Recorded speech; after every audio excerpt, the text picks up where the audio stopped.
Olá pessoal, muito boa noite para você que nos assiste aqui na TVT e nos acompanha pela Rádio Brasil Atual. O Revista Brasil TVT começa agora comigo, Cosmo Silva, e com Ana Rosa Carrara. Boa noite, Ana Rosa. Boa noite, Cosmo. Boa noite também a quem nos acompanha. O governo do presidente Lula anunciou o envio de uma medida provisória para a taxação dos fundos exclusivos, conhecidos como Fundo dos Super Ricos. E também um projeto de lei que tributa os investimentos de brasileiros no exterior, os chamados fundos offshore. Nesta semana, relatório lançado pelo Pacto Nacional de Combate a Desigualdades no Brasil retrata a desigualdade tributária no país e endossa a proposta de taxação das grandes fortunas. O programa repercute a taxação dos super ricos e a retomada pelo Supremo Tribunal Federal do julgamento do marco temporal, que dificulta a demarcação de terras indígenas. Delegações indígenas de todo o país estão em Brasília acompanhando o que está sendo considerado o julgamento do século. O placar está entre 4-2 contra a tese do marco temporal. O ex-presidente Jair Bolsonaro e sua esposa, Michele Bolsonaro, ficaram em silêncio em depoimentos à Polícia Federal nesta semana sobre o caso envolvendo as joias. O advogado Fábio Weingarten e os militares Marcelo Câmara e Osmar Crivellati, que foram assessores de Bolsonaro, também não depuseram. Já o ex-ajudante de ordens de Bolsonaro, Mauro Cid, e o pai dele, Mauro Lourena Cid, falaram à PF. O novo capítulo envolvendo Bolsonaro e as joias, além das polêmicas envolvendo o governador de São Paulo, Tarcísio de Freitas, também serão destaques do Revista. Praia na capital, Lei Áurea assinada por Dom Pedro II e processos que estabelecem compras de terras devolutas por até 90% de descontos estão entre as polêmicas. Recentemente, o Intercept Brasil publicou reportagem mostrando que o prefeito da cidade de São Paulo, Ricardo Nunes, pagou cerca de 3 milhões de reais ao jornal Folha de São Paulo via agência de publicidade. Mas o que chamou a atenção foi que, segundo o Intercept, nos últimos 2 meses, 61 artigos elogiosos à prefeitura foram publicados no jornal, inclusive com tweets patrocinados.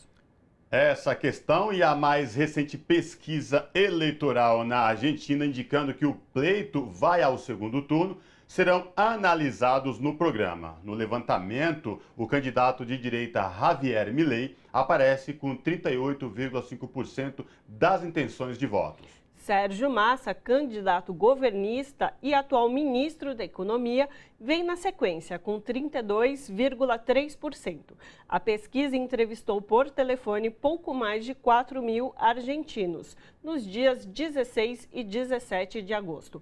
A margem de erro é de 1,4 pontos percentuais para mais ou para menos. E para finalizar, no nosso momento cultural, vamos falar com o MC Nego Bala. Ele é um cantor e compositor do funk, produtor e roteirista, nascido e criado no coração da Boca do Lixo, na Cracolândia, no centro da cidade de São Paulo. Você acompanha o Revista Brasil TVT também pelo YouTube, youtube.com/redetvt.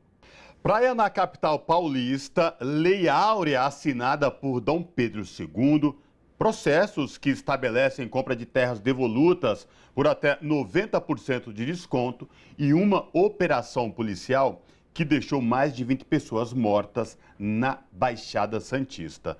Essas são algumas polêmicas envolvendo a gestão de Tarcísio de Freitas à frente do estado de São Paulo como governador. Para falar com a gente sobre essa questão, nós conversamos agora com Emílio de Souza, que é deputado estadual em São Paulo pelo Partido dos Trabalhadores. Deputado Emílio de Souza, prazer recebê-lo aqui no Revista Brasil TVT. Tudo bem? Seja bem-vindo. Prazer é meu, Cosmo, prazer é meu, Ana Rosa e todos que nos assistem aqui. É sempre um prazer estar aqui na TVT. Deputado, que história é essa de praia na capital paulista, Lei Áurea assinada por Dom Pedro? Deputado, até onde vão essas polêmicas envolvendo o governador Tarcísio de Freitas aqui em São Paulo? Bom, primeiro eu gostaria que tivesse praia aqui na capital, viu? Economizaria um bom tempo, né? São Paulo ficaria mais parecido com o Rio de Janeiro, pelo menos no aspecto da praia. Mas a verdade é o seguinte: isso demonstra, Cosmo, o quanto a educação de São Paulo está em péssimas mãos. O quanto o governador Tarcísio desconhece o que é educação e, pior, se assessorou de uma pessoa que é pior que ele ainda, que não entende nada de educação. Quer dizer, o que aconteceu aqui é uma situação muito grave.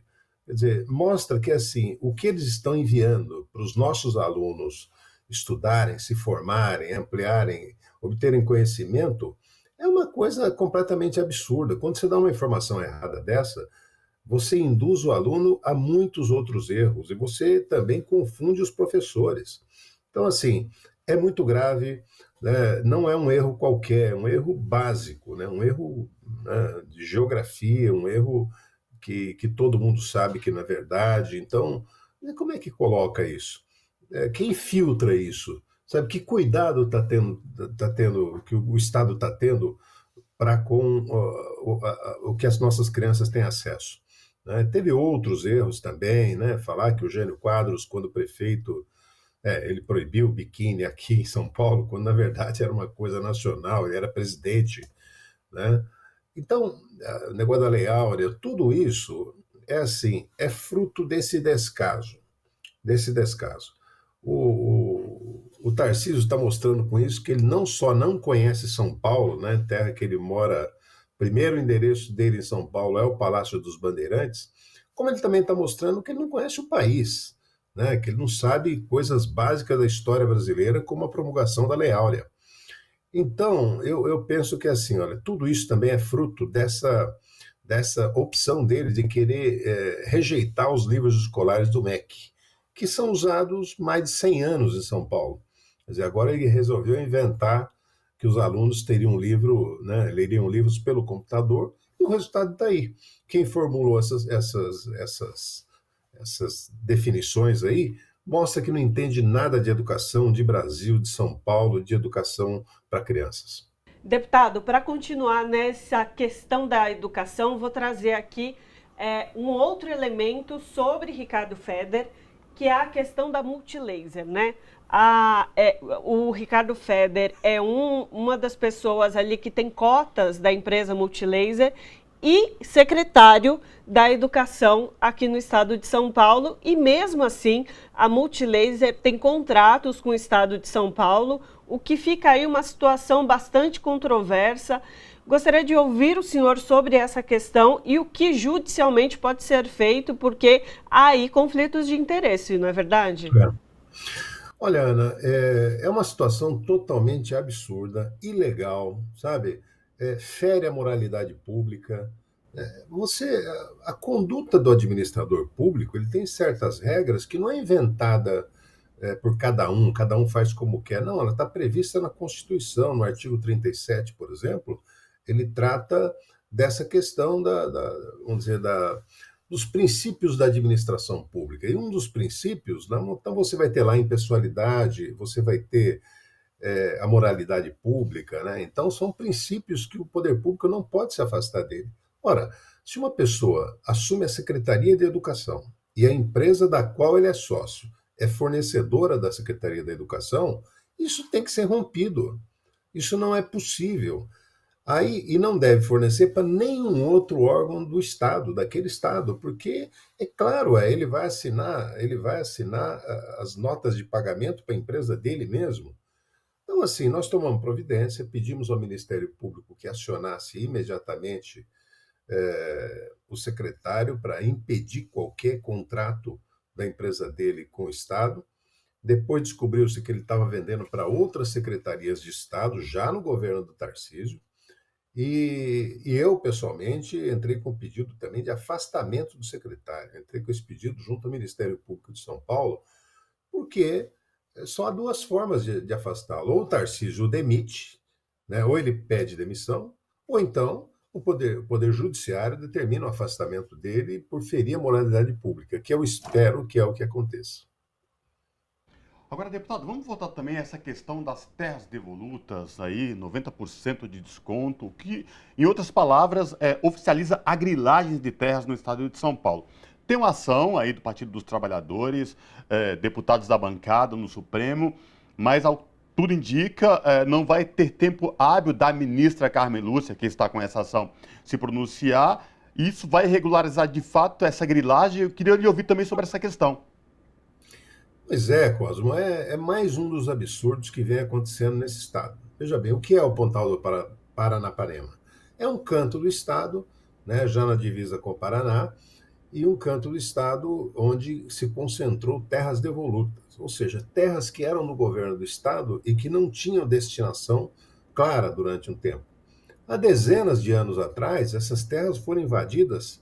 Veja bem, aí não é MST, é por fazendeiros, foram ocupando com apoio do Estado.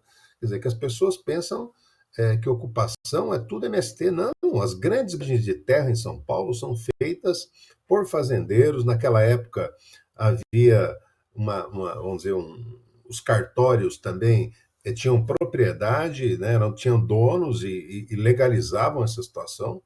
O fato é que são terras devolutas que estão ocupadas por fazendeiro. Qual é a nossa ideia, o que estava previsto no programa do Fernando Haddad ao governo do Estado, que eu coordenei o programa? Estava previsto exatamente que essas terras deveriam servir para a reforma agrária. Né? Por quê? Porque elas estão em mãos erradas, foram ocupadas, foram griladas de maneira, vamos dizer, ilegal há muitos anos. Então, nós precisamos que ela sirva para a reforma agrária. O que fez o Tarcísio? Não. Ele legalizou a grilagem. Ele está dizendo o seguinte: olha, se você pagar 10% do valor da terra, você pode ficar com ela. Quer dizer, evidentemente que os fazendeiros vão se utilizar disso para legalizar 10% para ele, não é nada para herdar uma fazenda que nunca foi dele. Né? Então, essa situação é mais um dos absurdos. Então, a nossa bancada mobilizou o Supremo Tribunal Federal, né, pedindo, arguindo a ilegalidade dessa lei, né, que ela seja derrubada, e o Tarcísio está correndo para que, antes de qualquer decisão do Supremo, ele já viabilize essa doação, né, uma doação praticamente, para os fazendeiros do Pontal do Paranapanema. Terras que poderiam ser muito produtivas, hoje estão lá praticamente abandonadas, e um estado que naquela região tem muita gente precisando de terra e querendo produzir.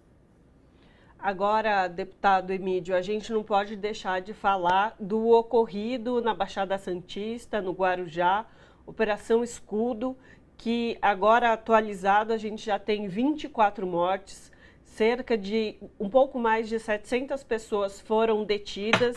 No final das contas, cerca de 200 só estavam, de fato, com alguma questão com a lei, né? Algum foragidos, por um acaso, assim, alguns deles, né? Mas eu queria ouvir o senhor sobre essa operação, porque, segundo o próprio governador Tarcísio de Freitas, ele considera a operação um sucesso, né?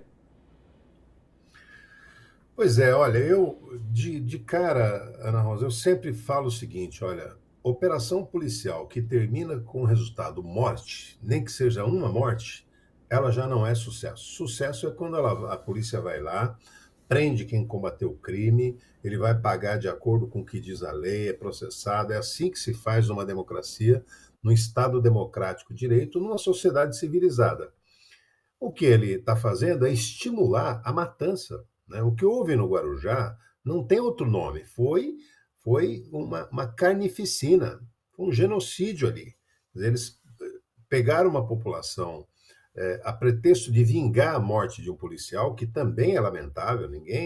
A atividade policial não é para o profissional de segurança morrer em serviço, sabe? Ninguém tem que morrer, ele tem que cumprir o papel dele, ter o seu trabalho valorizado. Agora, é preciso que a polícia haja dentro dos rigores da lei. Né? Então, a lei no Brasil não tem pena de morte. Não é assim: mata um policial, vou matar 20 civis. Isso não existe. Tem muita gente que aplaude, desavisado, que aplaude esse tipo de comportamento da PM, seguindo isso que o governador acredita. Mas a verdade é que isso é um risco para todo mundo. A sociedade civilizada não funciona assim. O que aconteceu? Ali Nós tivemos recentemente, há uns 15 dias atrás, uma reunião com o Procurador-Geral de Justiça do Estado de São Paulo, Dr. Mário Sarrubo, junto com entidades, com movimentos, com o ouvidor da polícia, e nós começamos a ver o que tinha acontecido. Então, nessa reunião com o Procurador-Geral, nós tratamos de saber as condições e o que estava sendo investigado. Ali se descobriu, nós já temos provas de que alguns cadáveres foram devolvidos para a família sem unhas, nenhuma unha, que é um sinal de tortura. Nós encontramos ali no Guarujá moradores de rua de São Paulo, sabe, que nunca pisou no Guarujá, que estava lá naquele dia, quer dizer, alguém os levou para lá, para essa operação. Então, para mim está muito claro ali. Eu espero só que a polícia técnica seja absolutamente eficaz no seu trabalho, já está sendo, né? O Ministério Público seja muito, vamos dizer, muito certeiro na investigação, porque é muito importante que esses fatos venham à tona. Segurança sim, trabalho policial sim, mas de forma alguma a sociedade pode tolerar violência, ataque à vida dessa forma. Deputado, para finalizar, nosso tempo está chegando ao fim, mas eu quero lhe ouvir também sobre duas questões, né? Como é que o Partido dos Trabalhadores está já pensando, se mobilizando para as eleições municipais em 2024? E também queria lhe ouvir a expectativa dos trabalhos nesse segundo semestre na Alesp. Com relação às eleições, é um período agora de preparação. Os diretórios municipais estão se reunindo, né? Tem lugares onde tem disputa para ver quem vai ser o candidato a prefeito, tem outros lugares que já está mais ou menos definido, né? Enfim, né? Nós estamos avaliando onde vai ter aliança, né? Essa aliança que elegeu o presidente Lula, nós estamos vendo se ela vai se repetir em muitos municípios, esse é o nosso desejo. Então, nós estamos trabalhando nesse sentido, eu diria que é uma fase de preparação. Com relação à agenda da Assembleia no segundo semestre, tem projetos importantes e impactantes, né? Um deles é a questão da privatização da Sabesp, que a qualquer momento pode chegar na Assembleia, está impactando muito, vai impactar a vida das cidades, né, da população, com aumento de custo da água, isso é inevitável se privatizar, como aconteceu no Rio de Janeiro, quase mais de 50% de reajuste nas tarifas. Então, esse deve ser um dos grandes temas, mas certamente terão outros também, né? O governo, nesse momento, tenta aumentar uma taxa judiciária, né, que aumentaria muito o custo do acesso à justiça. Quem quer abrir um processo teria que pagar mais. Evidentemente, nós estamos contra. Então, as pautas desse segundo semestre já estão caminhando nesse sentido e provavelmente possa vir algumas outras para a Assembleia dar conta. Conversamos com Ebídio de Souza, que é deputado estadual em São Paulo pelo Partido dos Trabalhadores. Deputado, muitíssimo obrigada pela sua participação conosco aqui hoje. Obrigado, Ana. Obrigado, Cosme. Prazer estar aqui com vocês e sempre à disposição. Abraço. Abraço. Abraço. O Supremo Tribunal Federal retomou o julgamento do marco temporal que dificulta a demarcação de terras indígenas. Delegações indígenas de todo o país estão em Brasília acompanhando o que está sendo considerado o julgamento do século. O placar está em 4-2 contra a tese do marco temporal. O julgamento foi suspenso e deve ser retomado nesta semana agora que começa. Sobre essa questão, nós conversamos agora com o Leonardo Sakamoto, que é diretor da ONG Repórter Brasil e professor da PUC São Paulo. Sakamoto, tudo bem? Prazer te receber aqui no Revista Brasil TVT. Seja bem-vindo. Muito obrigado. Uma saudação a todos e todas. Sakamoto, vamos falar então da retomada do julgamento da tese do marco temporal. Até a última quinta-feira estava em julgamento, placar agora de 4-2 contra esta tese.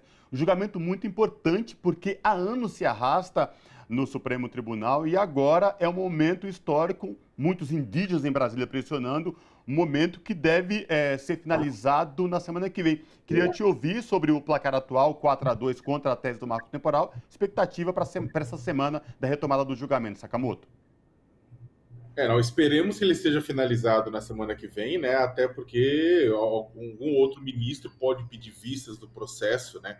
Agora esperemos que pelo menos forme maioria contra o marco temporal antes, né, de acontecer um pedido de vistas. Há uma possibilidade. Vamos lembrar que a própria ministra Rosa Weber, presidente da Corte, que se aposenta no final de setembro, ela quer adiantar o voto e ela vai votar contra o marco temporal, quase com certeza. Inclusive, Rosa Weber vai fazer falta porque ela tem tido um voto muito pró-trabalhadores, junto com o ministro Edson Fachin, em um caldo de muitos ministros votando sistematicamente contra teses que favorecem os trabalhadores, né? Então, trabalhadores, direitos humanos, povos vulneráveis, a Rosa tem sido bastante sensível a isso, e ela quer deixar o voto, né, naquele momento, deixar lá bem claro, né, qual o posicionamento dela. Olha, para quem está acompanhando a gente, né, o nome marco temporal é muito difícil, né? A gente poderia até simplificar o negócio o que está sendo discutido é o direito dos indígenas à sua dignidade, né? A relação cultural dos indígenas com a terra é muito diferente da nossa relação com a terra. Da terra eles tiram sustento, da terra tem a moradia, mas também a farmácia, o alimento, é tudo lá daquela área em que eles estão. Então tem muita gente que fala, mas é uma área grande para tão poucos indígenas, porque não é só uma casa, não é só o condomínio deles, é também o local de plantio, da sobrevivência, os locais sagrados, o local onde eles tiram os remédios, né? E o local onde eles têm uma relação diferenciada com a natureza. E tanto é que as áreas indígenas do Brasil têm uma taxa de preservação ambiental muito, mas muito maior do que as áreas de reserva, como parques nacionais ou reservas da biosfera. É muito maior a preservação, né? Então, o que acontece é que a tese do marco temporal surge com a demarcação, com a discussão da demarcação sobre a Raposa Serra do Sol, do território indígena em Roraima, né? O próprio Supremo Tribunal Federal colocou teses de que, olha, os indígenas podem reivindicar as terras em que eles estavam ou que eles disputavam no momento da promulgação da Constituição em outubro de 88, é o que diz a tese do marco temporal. Ora, isso é uma tremenda de uma bobagem, porque a gente sabe que muitos indígenas, durante a ditadura, foram simplesmente expulsos de suas terras e começaram a voltar e começaram a ter coragem de pleiteá-las de volta com a redemocratização do país sem morrer. Morrer, claro. Por exemplo, temos o povo Aimiri-Atroari entre Roraima e o Amazonas que sofreu um genocídio durante a ditadura, né? Então, tem muitos indígenas sofrendo genocídio. Então, o pessoal quer ir uma parte do agronegócio anacrônico, que se preocupa só com hoje, sem se preocupar com a vida das pessoas, nem com o comércio do Brasil lá fora, porque isso vai dar um problemão para a economia brasileira, né? Com a quantidade de bloqueio comercial que vai surgir. Eles bombam e querem isso a todo custo. E aí, o que acontece? O Supremo Tribunal Federal desculpe, está julgando o caso. Por enquanto tem uma maioria, tem um voto lá no meio, uma proposta do Alexandre de Moraes, que ele tentou conciliar, olha, eu voto contra o marco temporal, mas vamos indenizar de forma prévia as pessoas que vão ser retiradas, o que é um complicador, porque vai gerar um atraso em demarcação, né? Então tem toda uma discussão que a gente pode até falar com relação à questão da indenização, mas pela primeira vez desponta a possibilidade real disso ter um fim e de um final feliz para os indígenas. Cuidado apenas, só que nenhum final feliz funciona que nem histórias de contos de fada. Tem sempre um capítulo 2 com problema. E o capítulo 2 com problema está tramitando no Senado Federal, que é um projeto com o mesmo nome, chamado PL do Marco Temporal, que é uma bomba, porque ele não trata só dessa questão da terra, ele trata de um monte de coisa, ele libera a construção de hidrelétrica, linhão de energia, se isso for do interesse da segurança nacional, facilita a plantação de transgênico, facilita não indígena administrando fazenda em terra indígena, cria até a figura de sommelier de indígena, que vai falar o seguinte, olha, esses indígenas que estão nessa terra deixaram de ser suficientemente indígenas com o tempo, então vamos pegar a terra de volta. Então tem várias maluquices lá no meio que está tramitando no Senado Federal. Ótimo que você já deu esse panorama geral, Sakamoto, e a gente já tem assim elementos básicos para fazer esse entendimento do que é essa votação e também o que se relaciona, por exemplo, com o Congresso. Mas eu vou voltar nesse tema da indenização que você colocou, da indicação do voto de Alexandre de Moraes, porque, inclusive, a AGU já fez uma manifestação, mandou um documento ao Supremo Tribunal Federal questionando essa questão da indenização, tanto quanto a dificultar o processo de demarcação de terra, como você já bem colocou, pode aí atrasar a demarcação ou dificultar, porque é um pagamento prévio, segundo Alexandre de Moraes, né? Essa é a indicação dele no voto, mas também sobre um gasto incalculável. Mas eu gostaria de escutá-lo sobre essa proposta de Alexandre de Moraes e se você acredita que algum outro ministro pode ter essa mesma posição. Olha, há uma possibilidade, provavelmente ao final do julgamento vai ser discutida a questão da indenização, né? E essa questão da indenização, ela é complexa, né? Porque é o seguinte, quando você fala de indenização de terra ocupada ilegalmente por não indígena, na região norte do Brasil tem uma percepção. Na região sul e centro-oeste tem outra, e esse acho que é o ponto de R$1 milhão. Porque é o seguinte, na região norte, você tem uma clara ocupação recente de terras indígenas e uma intrusão de terras indígenas, né? E que você tem que ter a expulsão. Você tem a terra indígena, o pessoal recentemente houve uma invasão, começa a introduzir garimpo, fazenda, né? Área de exploração, carvoaria, e aí tem uma clara relação que dá para você claramente tirar, né? Tem uma relação bem clara naquele processo ilegal. Agora, você tem algumas áreas, como na região do Mato Grosso do Sul, que envolvem indígenas como os Guarani e os Kaiowá, em que, durante a ditadura militar, você teve um esbulho dos indígenas, retiraram ilegalmente eles das terras. A ditadura, em alguns momentos, até falou: olha, para as pessoas que pegaram a terra, ou você faz isso, você não tem direito à terra, ou você começa a plantar, introduz, afasta os indígenas, você não tem direito à terra.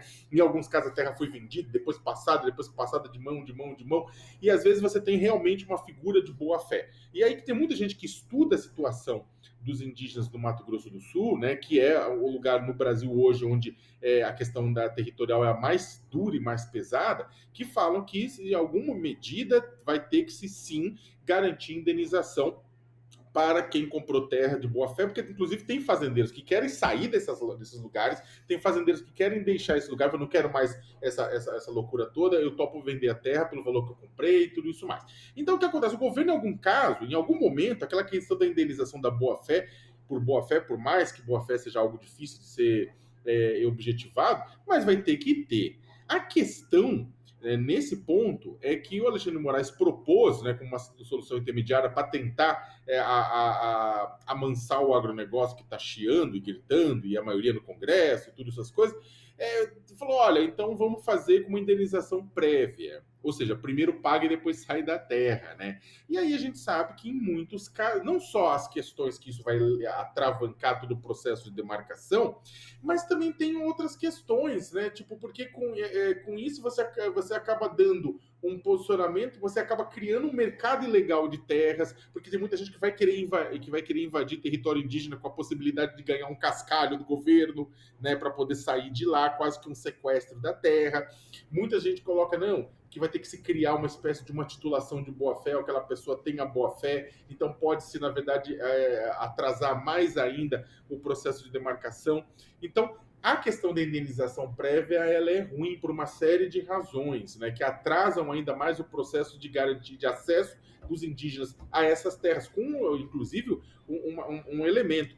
Muitos fazendeiros, com essa questão, vão ficar negociando valores, vão ficar negociando questões, vão ficar negociando formas de pagamento, e o negócio nunca vai sair, né? Então, é ruim essa questão da indenização prévia, que ainda vai ser discutida, que ainda vai ser debatida como a melhor forma para criar essa situação. O próprio Zanin, que era um voto duvidoso, porque ele teve votos complicados, né, com relação a direitos fundamentais recentemente, ele votou contra o marco temporal, que é excelente, e ele deu um voto que não é nem o voto do Fachin, que fala: olha, o marco temporal é ilegal, é inconstitucional, e não tem essa coisa de indenização prévia, coisa nenhuma, né?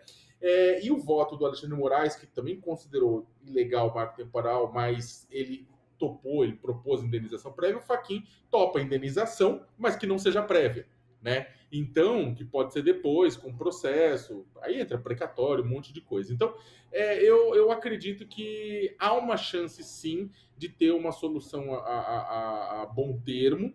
Vamos ver como vão ser os outros votos. O problema é que já tivemos, por exemplo, o ministro Gilmar Mendes já fez comentários extremamente ruins, né? Foi criticado bastante, duramente, por comentários que, segundo os próprios indígenas, beiravam racismo, né, com relação aos indígenas. Então, vai ser difícil. O próprio Gilmar, ele tem, né, a origem, tem uma relação com o agronegócio mais forte, né, tudo, produção rural lá no Mato Grosso, que é a origem dele.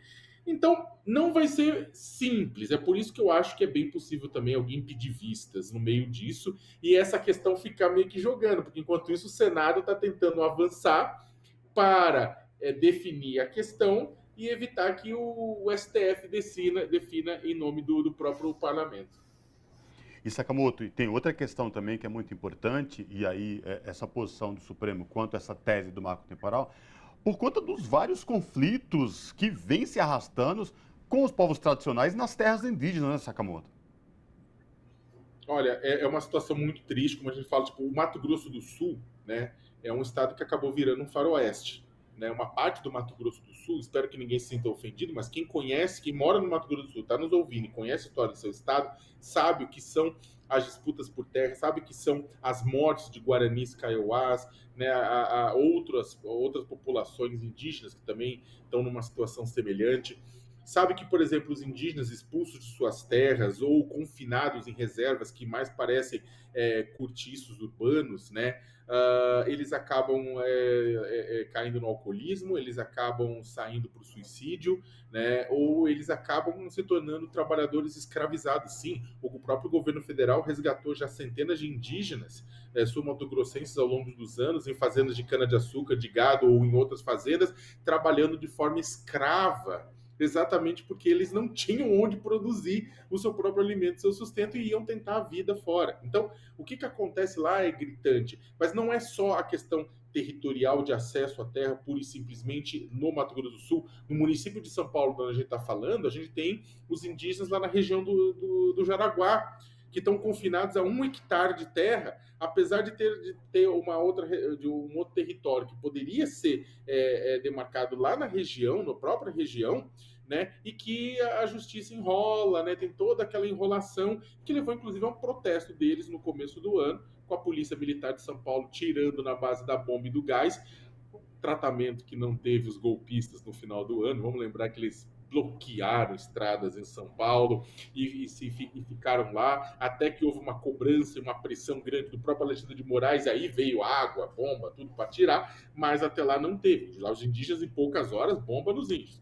Então, o que acontece? Repetindo o que a gente vem fazendo há 523 anos. Mas, o que acontece? Temos lá, mas também temos problemas territoriais graves de intrusão e de invasão, como na terra indígena Yanomami, em Roraima, em que os indígenas tiveram suas terras invadidas com a anuência, o beneplácito e o apoio do ex-presidente Jair Bolsonaro, né, por garimpeiros. Esses garimpeiros fizeram o que quiseram, dificultaram a produção dos indígenas do seu próprio alimento. Você teve fome, você teve morte, 570 crianças morreram de indígenas por decorrência disso em 4 anos, devido a esse ponto. E agora, durante o governo Lula, está se retirando, mas ainda de uma forma lenta de todo esse processo. Então, a questão indígena, do acesso indígena às terras, é fundamental para garantir dignidade, como a gente falou no começo, e também garantir acesso a mercados. Vamos ser sinceros, aumenta a cada dia pessoas nos Estados Unidos e na Europa, principalmente na Europa Ocidental, que não querem comprar produtos brasileiros, porque acham que esses produtos brasileiros têm uma relação com o desmatamento e com danos às comunidades indígenas. O presidente Lula fala que isso é usado de uma forma protecionista, concordo plenamente, né? Países usam isso de forma protecionista, né? Países que não cuidaram dos próprios povos tradicionais. Mas o fato é que a gente tem culpa no cartório. Então a gente precisa avançar nisso, seja pelo mais básico da garantia da vida dos indígenas, ou pelo menos pensando no nosso comércio exterior. Bom, tá aí, dá para perceber então que a questão é muito mais complexa do que só necessariamente uma marcação de território, vai para além só do acesso à terra, vai sobre questão de modos de vida também desses povos originários, né? Conversamos com o Leonardo Sakamoto, que é diretor da ONG Repórter Brasil e professor da PUC São Paulo. Sakamoto, muito obrigada, é sempre um prazer escutá-lo aqui no Revista Brasil TVT.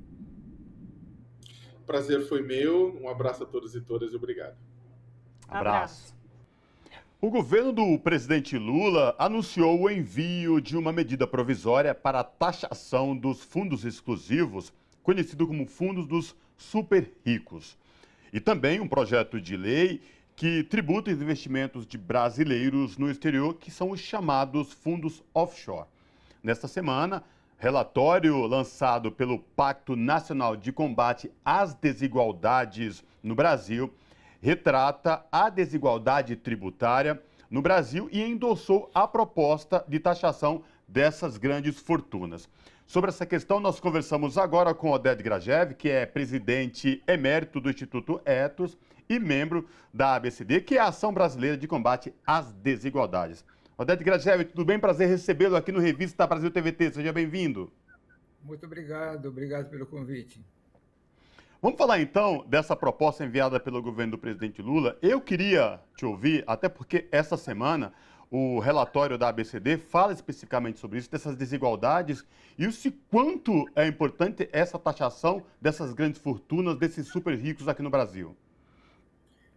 Bom, em primeiro lugar, é importante combater as desigualdades, né? Porque não há país que possa progredir, ser um país justo, solidário, país que oferece qualidade de vida para a sua população, com as desigualdades brasileiras. As desigualdades brasileiras, as desigualdades no plural, porque são territoriais, são de gênero, de raça, econômica, social, ambiental, política, né? São várias desigualdades que se realimentam e se complementam, né, nesse quadro triste das desigualdades brasileiras, né?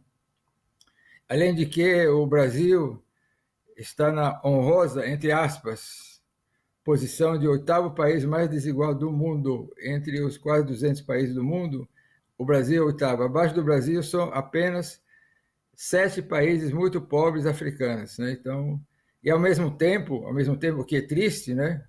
Que é contraditório, nós somos uma das maiores economias do mundo.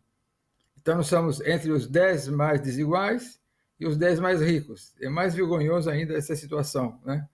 Isso significa que nosso problema de combater a desigualdade, reduzir a desigualdade, não é problema econômico, não é problema de recursos. Nós temos suficientes recursos para isso, só que os recursos estão mal distribuídos.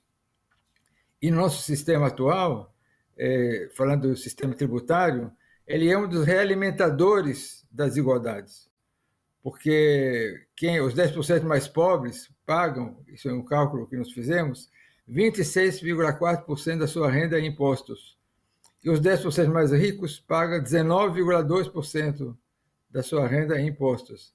Então, é um sistema que constantemente drena recursos dos mais pobres para os mais ricos.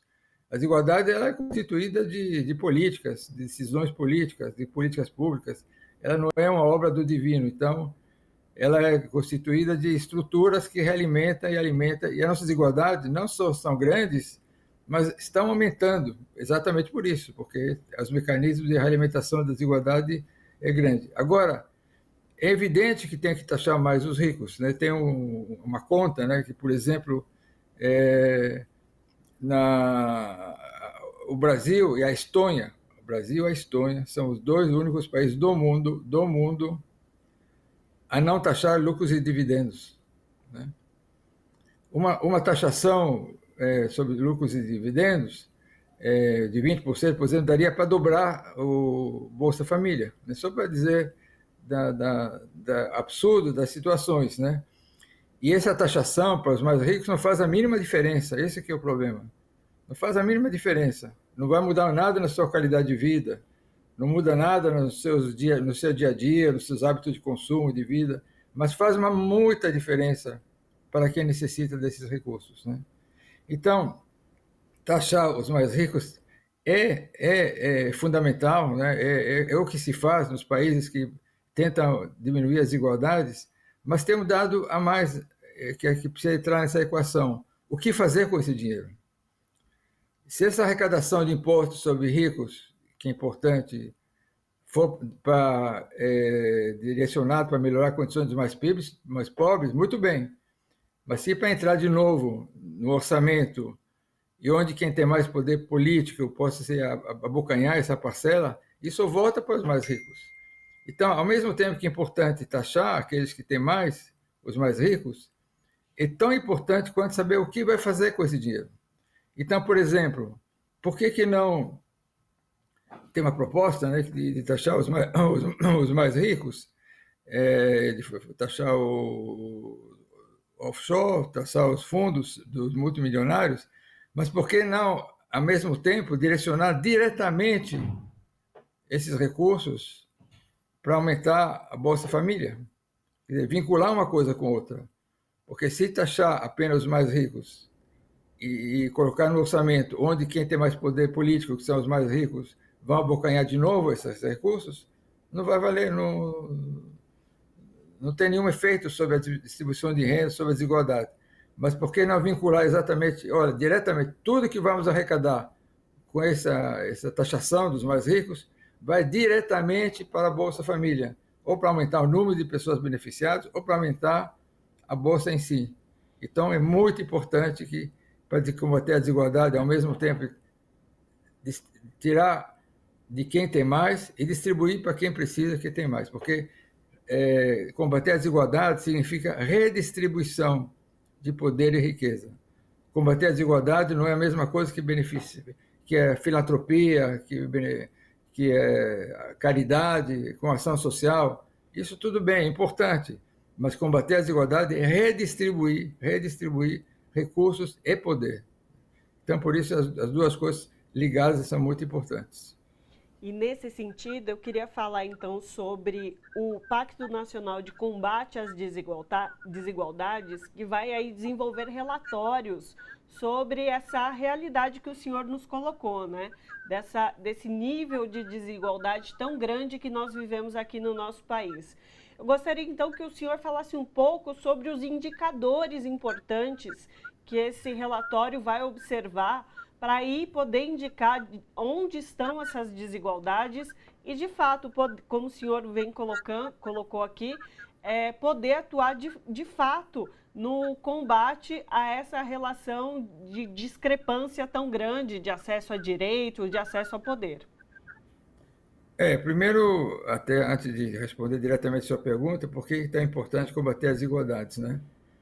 Bom, você sabe que no mundo você tem países que são melhores e piores. Não subjetivamente, por os indicadores, né? Porque os indicadores, é aí que o observatório mostra os indicadores. Os indicadores é a hora da verdade, né? É como na saúde, né? Quando você vai no médico, o médico, para te analisar, ele quer indicadores, quer saber a realidade.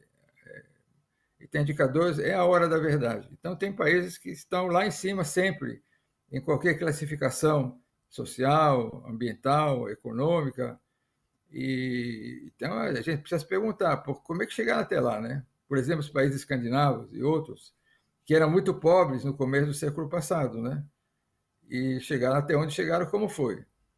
E há um traço comum entre todos os países que são melhores colocados em qualquer ranking. São países que têm baixa desigualdade. Porque a alta desigualdade, ela esgarça o tecido social. Ela constrói uma sociedade de conflitos. A gente acabou de ver o conflito na questão indígena, mas são vários conflitos. Sociedade desigual é uma sociedade de conflitos. É uma sociedade de castas, de inferior e de superior, de dominadores e explorados. É uma sociedade que esgarça o sentido de comunidade, porque é uma sociedade de guerra, de conflitos, além de ser uma sociedade propícia a aventuras golpistas e aventureiras. Porque a sociedade desigual, ela tem restrições, ela não acredita na democracia, porque ela diz, bom, essa democracia, essa tal da democracia, essa condição de vida que nos dá, essa sociedade injusta que ela cria. Então, combater a desigualdade é fundamental para qualquer projeto de país que a gente quer. Se não combater a desigualdade, é sonho de uma noite de verão. A gente vai ficar anos após anos fazendo o mesmo programa, falando das mesmas coisas, falando dos mesmos conflitos, das mesmas desgraças, se a gente não combater a desigualdade. Então, o projeto de um país melhor passa necessariamente para reduzir as desigualdades, porque a desigualdade impede o crescimento do país. E quando você olha o observatório, acho que o observatório ele é importante, a criação dele, porque ele vai ser a nossa ferramenta de acompanhar o Brasil. Nós vamos acompanhar ano a ano, ano após ano, sabendo, no concreto, se realmente a desigualdade aumentou ou diminuiu. E não no discurso, no concreto, nos indicadores. Então, foi um grande trabalho com as organizações sociais, selecionamos 9 áreas de atuação, com 42 indicadores, que nós vamos acompanhar permanentemente e vamos elogiar quando os indicadores melhoraram, vamos criticar quando os indicadores diminuíram, e você sabe exatamente onde agir. Então, você tem lá... E aí, uma coisa que marca, porque são vários itens, mas uma coisa marcante em todo o observatório, que perpassa todos os indicadores, é que os grupos mais prejudicados, mais marginalizados na sociedade brasileira, em qualquer uma das áreas, são mulheres e negros. Mulheres e negros, em todos eles, são os grupos mais marginalizados, mais prejudicados, que estão lá embaixo nas tabelas. E, ao mesmo tempo, quando você olha a desigualdade política, são os grupos minoritários no poder executivo, no poder legislativo, no poder judiciário. É uma coincidência? Absolutamente não. Porque as desigualdades são resultados de políticas públicas. As políticas públicas, pela sua escala, é que constrói a sociedade que a gente quer, o país que a gente quer. E como nas instâncias de poder que decide as políticas públicas, negros e mulheres são minoritários, a consequência disso que são os grupos mais prejudicados da sociedade brasileira. Então, você vê que a participação deles vai 20%, 15%, 10%, dependendo do estado, dependendo da instância, né? Mal e mal, conseguiram fazer passar a cota dos 30%, não cumpriram, porque, de novo, quem detém o poder nos partidos políticos geralmente são homens e brancos, que não querem abrir espaço para mulheres e negros, e agora querem reduzir para 15%. E nos países que eu acabei citando, posso falar o nome de vários deles, a representação política como espelho da sociedade é um dos pilares do sistema político desses países. Então, se na sociedade as mulheres são 50%, elas têm que ter a participação de 50% nas instâncias de poder. Se negros no Brasil são 50%, mulheres e negros é um pouco mais de 50%, mas 50%, tem que ter 50% de negros nas instâncias de poder. Nas câmaras de vereadores, nas prefeituras, nas assembleias, nos estados, no Congresso Nacional, no Judiciário, nos diversos tribunais. Então, esse é o dado marcante. Se a gente quer focar e quer dizer, bom, vamos focar no essencial e vamos focar nas causas, ser radicais, ir nas raízes, na radicalidade, as raízes que o sistema político brasileiro marginaliza grupos importantes da sociedade brasileira, metade da população brasileira, de mulheres e negros, e, consequência disso, as políticas públicas constroem um mundo absolutamente marginalizado para as mulheres e para os negros. Então, você pode olhar, são vários... saneamento básico, mortalidade infantil, mortalidade materna, renda, habitação, saúde, todos eles, as desigualdades são enormes, não são poucas, são pequenas, são enormes, e quem está na base das desigualdades, mais marginalizados, invariavelmente são as mulheres e os negros, como consequência de políticas públicas onde eles não participam, não têm voz, são minoritários e constroem uma sociedade tão desigual, tão esgarçada, tão fraturada como a sociedade brasileira. E sobre esse tema da desigualdade e sobre o Pacto Nacional pelo Combate às Desigualdades, conversamos com Oded Grajew, que é presidente emérito do Instituto Ethos e membro da ABCD, que é a Associação Brasileira de Combate às Desigualdades. Oded Grajew, muitíssimo obrigado pela sua participação conosco aqui hoje e trazer um tema tão relevante para a nossa sociedade, para a gente abrir os debates aqui com o nosso público. Antes de me despedir, quem tiver interesse de olhar todo o observatório, ele pode olhar no site combateasdesigualdades.org, onde vai ter todos os dados, todas as informações sobre as desigualdades brasileiras, e esse é o quadro da onde a gente está partindo e onde nos vamos acompanhar. Então, combateasdesigualdades.org, quem tiver interesse pode olhar os dados, os números do observatório. Perfeito. Muito obrigado pelo convite. Um abraço. A gente agradece. E agora a gente faz um breve intervalo e volta daqui a pouquinho.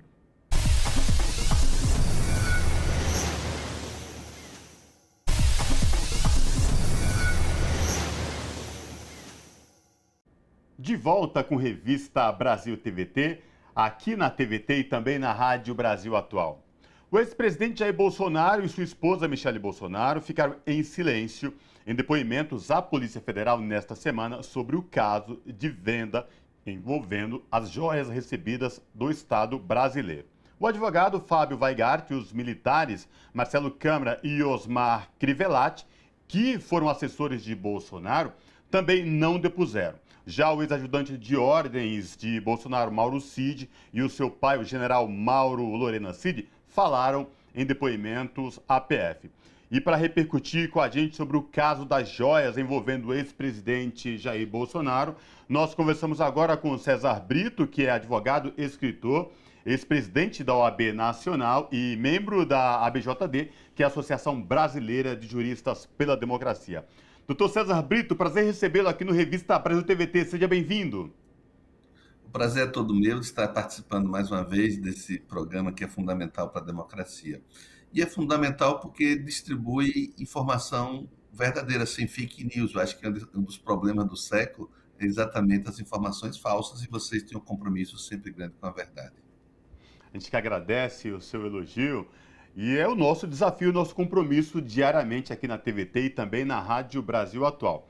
Mas, doutor César Brito, quero repercutir com o senhor esse caso emblemático envolvendo Jair Bolsonaro, ajudante de ordens, presentes ao Estado brasileiro, e que Bolsonaro tentou se apropriar dessas joias, né?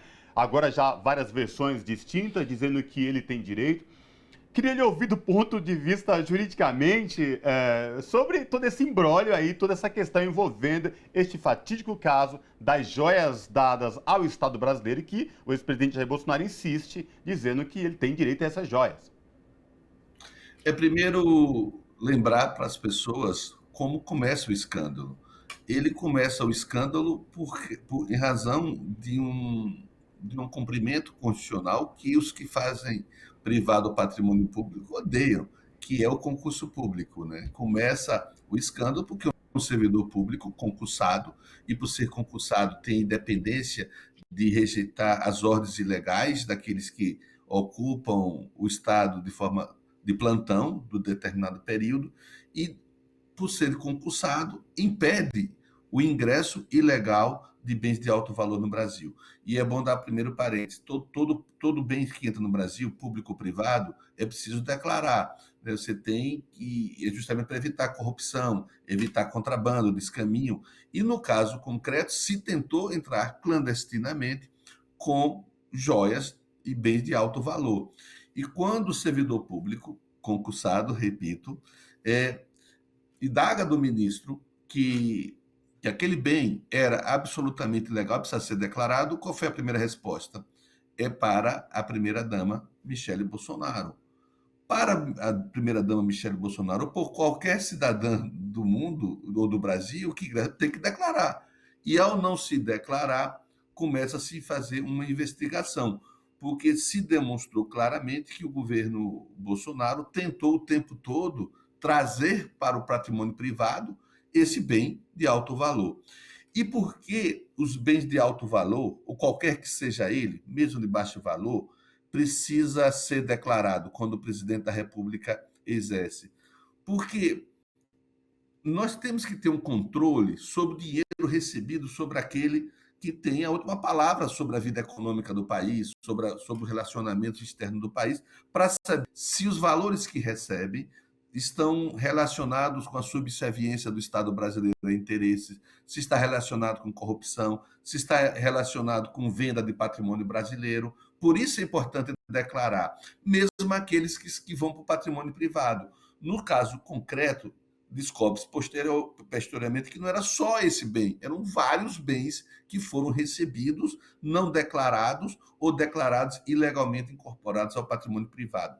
E mais ainda, se tentou vender esses bens, também agredindo a legislação, porque a legislação diz que todas as doações ele tem um valor histórico, por isso que antes, ainda que pertencesse ao patrimônio privado, teria que ser declarado, porque o Estado tem preferência de compra. A União tem preferência de compra, porque pode colocar em um museu. Olha quantos crimes foram cometidos. Se tentou esconder, não se colocou no patrimônio privado, pode estar ali disfarçando corrupção ou venda de estatais, ninguém sabe, e depois se vende clandestinamente. E uma vez detectado todo esse crime, se recompra clandestinamente e se entra no Brasil de novo sem declaração. Você vê, são vários crimes que são cometidos, por isso essa apuração que é importante para a República, é bom, importante para compreender que o crime não compensa, que o patrimônio público é do público e não pode ser transformado em patrimônio privado. E aí, então, vou trazer... Supostamente. Mas eu vou trazer, então, a questão mais recente. Na última quinta-feira, aconteceu depoimentos simultâneos da Polícia Federal. Michele Bolsonaro, Jair Bolsonaro ficaram calados, não quiseram se manifestar, mas Mauro Cid, seu pai, se manifestaram. Mauro Cid, por exemplo, ficou 12 horas na Polícia Federal. O que já se tem de informação é que ele está disposto a colaborar, né, com a investigação. O que a gente pode esperar dessa colaboração, vamos dizer assim, não chamaram de delação, mas de colaboração? Gostaria que o senhor pudesse dizer se faz diferença. E sobre o silêncio de Bolsonaro e Michele, queria que o senhor também pudesse falar. Hoje eu tenho colocado no meu vez sobre a importância do direito de silêncio. E é bom fazer isso como direito constitucional, ninguém é obrigado a se autoincriminar. Então, quando se faz a estratégia do silêncio, está se cumprindo um dever. Mas não autoincriminação, é uma preocupação que não se confesse crimes. Então, o fato de estar em silêncio não quer dizer que condena, mas é que preciso que outras provas sejam ali complementadas. Então, é um direito constitucional e a gente tem que exercer. Aliás, a gente faz isso o tempo todo agora. O Brasil está acompanhando com as CPIs o direito das pessoas lá estarem sem se autoincriminar. Mas vem uma outra parte, que o silêncio é uma estratégia da defesa, mas a prova não cessa contra aquelas pessoas que estão silenciadas. E o que nós estamos percebendo, pelos longos depoimentos, agora de 2 assessores diretos do ex-presidente Jair Bolsonaro, é de que provas estão sendo apresentadas como confissão, várias delas, mas não ainda formalmente como colaboração. Porque para ser uma colaboração legalizada, precisa ter primeiro, ela pode ser feita hoje pela própria polícia, o Supremo Tribunal Federal, depois de uma consulta judicial do Ministério Público, dizendo que só poderia ser feito no Ministério Público, o Supremo disse que pode a delação premiada ser feita perante a Polícia Federal. O que está se colocando é que pode ter uma delação ou uma colaboração premiada que vai implicar em algumas coisas. Ela precisa apresentar prova, senão não vale, precisa ser confirmado o depoimento, confirmado por prova, e pode ter alguns benefícios, redução de pena, devolução, entrar em rol de proteção de testemunha, há vários benefícios decorrentes da colaboração, que me parece estar acontecendo, e é importante que aconteça, para que nós possamos passar esse Brasil a limpo, e não limitar não só a presença do presidente da República, sua esposa, ou todas aquelas pessoas que estejam envolvidas nesses crimes que são denunciados, mas principalmente pela vinculação que o ministro Alexandre de Moraes tem colocado com outros atos, como aqueles que tentaram atentar contra a democracia brasileira com um golpe de Estado. Então, acho que por isso que é importante essa correlação desse julgamento, que não é só o desvio de bens públicos, mas também a tentativa de desviar a democracia, conduzindo o Brasil para uma volta a uma ditadura. O foi presidente da OAB Nacional, esteve à frente dessa entidade, importantíssima entidade nacional, é membro da ABJD, Associação Brasileira de Juristas pela Democracia, é um advogado, é um escritor. Agora, a minha pergunta é uma espécie mais de provocação. Muito se questiona os crimes de Jair Bolsonaro. Ele já foi declarado inelegível pelo Tribunal Superior Eleitoral. Agora tem a questão da esfera criminal. Queria que o senhor pudesse tentar de uma forma didática para os nossos telespectadores aqui da TVT e ouvintes da Rádio Brasil Atual, que crimes podem ser imputados a Jair Bolsonaro a partir deste caso das joias? As joias envolvem vários crimes. O peculato, que é a apropriação de patrimônio público, a evasão de divisas, a não observância da proibição de que não se pode vender, ainda que privado, se tivesse no acervo pessoal, para o estrangeiro, bens que foram doados. Vários crimes têm relação direta com este específico. Mas outros também estão sendo investigados, né, em outros processos, como a tentativa do golpe, o estímulo à depredação de patrimônio público, né, o ataque. Então, vários crimes investigados, todos ainda estão em fase de investigação. Não há uma denúncia formal por este crime ainda, por isso a importância da investigação e o cuidado que está sendo com a investigação. Nós não sabemos muita questão ainda, porque vários estão em sigilo absoluto, né? Nós vamos saber nesses próprios dias. E houve algo absolutamente inusitado. Não é proibido, mas é inusitado, depoimentos simultâneos. Nós não sabemos ainda, porque ainda não foram divulgados, quais são as contradições que foram apresentadas, embora se saiba, pelas informações não oficiais ainda, de que as provas já estão sendo colhidas e comprovadas nos depoimentos. Então, é esperar um pouco, é ter rumo de paciência, porque a gente não pode também atropelar o processo, né? Acho que para combater o crime nós temos que ter muito cuidado para não cometermos também crimes que atropelam o processo e gerem nulidade. Eu brincava muito quando era presidente da OAB, brincava com seriedade, que os 15 minutos de fama não podem permitir a destruição de dias ou meses de apuração. Então, por isso que tem mesmo muita precaução sobre esses temas. E agora, só para finalizar a nossa conversa, há alguns deputados aliados de Bolsonaro, por exemplo, que já tentam indicar uma mudança no regimento sobre ex-presidentes, que tem alguns privilégios, vamos dizer assim, tem uma segurança permanente após deixar a presidência, tem alguns elementos de segurança pessoal que são mantidos, né, após eles exercerem o ato executivo, mas alguns defensores de que se tenha privilégios de defesa e jurídicos também. Gostaria de ouvir o senhor sobre essa proposta, o que o senhor acha, qual é a sua avaliação?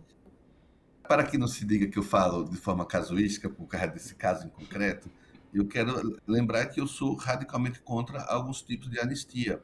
Quando a CMD me deu a ordem de presidir a OAB, nós ingressamos com a ação no Supremo Tribunal Federal para dizer que os crimes contra a humanidade, como diz a legislação internacional, não prescreve. O futuro da tortura tem relação direta com o futuro que nós damos aos torturadores. Se nós achamos que ele pode ser perdoado, eles vão continuar torturando. Quem comete crime na comunidade sabe que não pode ser anistiado, não pode ser protegido pela fronteira para que não continue no hoje cometendo crimes. São sobrevivências futuras. É o mesmo caso.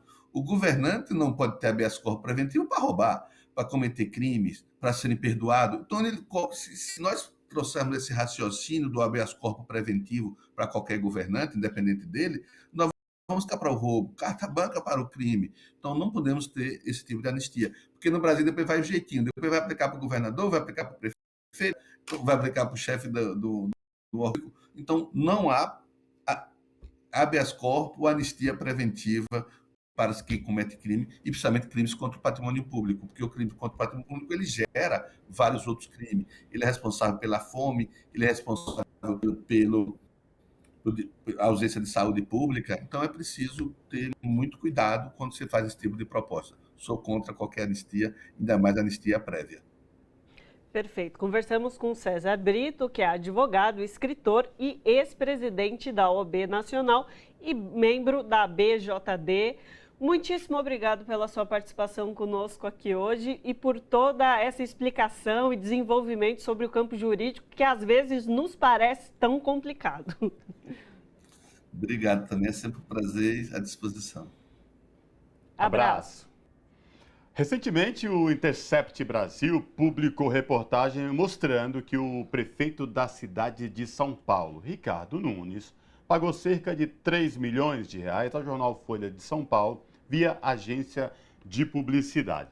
Mas o que chamou a atenção foi que, segundo o Intercept, nos últimos 2 meses, 61 artigos elogiosos à prefeitura foram publicados no jornal, inclusive com tweets patrocinados. Sobre essa questão, a revista Brasil TVT conversa agora com a Tatiana Dias, jornalista e editora-geral do Intercept Brasil. Olá, Tatiana, tudo bem? Prazer te receber aqui no Revista Brasil TVT. Seja bem-vinda. Oi, pessoal. Boa tarde. É um prazer estar aqui também. Tatiana, vamos falar então dessa série, essa reportagem do Intercept Brasil e Vânia Folha de São Paulo. E o que chama a atenção, e aí, Tatiana, não é o jornal ter matérias publicadas, a questão não é essa. É, de fato, assumir que fez isso e não ficar naquela questão que eu quero te dizer, ficar bancando de isento. Nós somos isentos, nós somos, enfim. Queria te ouvir como é que partiu isso e de onde surgiu essa série e essa reportagem de vocês que mexeu muito nos bastidores e repercutiu muito aqui em São Paulo. Eu acho que... Bom, primeiro eu vou começar do começo, né? Fazia muito tempo que a gente queria abrir essa caixa preta, digamos assim, né? Desde quando a gente teve contato, as primeiras matérias patrocinadas já chamou a atenção. Porque, como você disse, não se trata de propaganda, né? Propaganda dos governos, da prefeitura, ou comprar espaço para coisa de serviço, informação ao cidadão. Acho que são coisas perfeitamente legítimas, né? O que chamou a atenção mesmo foi que se tratava de um produto do Estúdio Folha que realmente emula um site jornalístico, né? As manchetes, as linhas finas, é tudo emulando um jornalismo, né? E não era claramente identificável, né? A gente sabe que a pesquisa é antiga, mas ela dá um pouco conta, assim, né? 7 a cada 10 leitores não passam das manchetes. Ou seja, é bastante preocupante, assim, né? Que essa sinalização não esteja muitíssimo clara. Então, enfim, chamou a nossa atenção, isso assim que a gente teve conhecimento desse site, desse projeto. O repórter Paulo Motorim, inicialmente, preciso dizer que é fruto de um trabalho de mais de 2 meses, né, do Motorim, que está apurando essa história, porque não foi fácil, né, abrir essa caixa preta, não foi fácil conseguir essa informação. O Motorim, ele fez, primeiro, né, para conseguir essa informação, ele foi pelo caminho básico, né, que é questionar a prefeitura por meio da assessoria de imprensa da prefeitura. Ele perguntou, né, que contrato é esse, qual é a vigência, qual é o valor total, se existe alguma especificação de orientação editorial para os conteúdos, enfim.